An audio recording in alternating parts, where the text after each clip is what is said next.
Nga igsuon ko diha ni Kristo Jesus. Hinaot nga naa kamo kanunay sa maayong panlawas.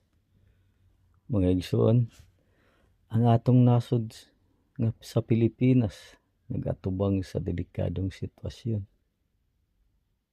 Gumikan aning samok ug walay klarong pamuno sa kasagaran sa ato ang government official ngayon karon.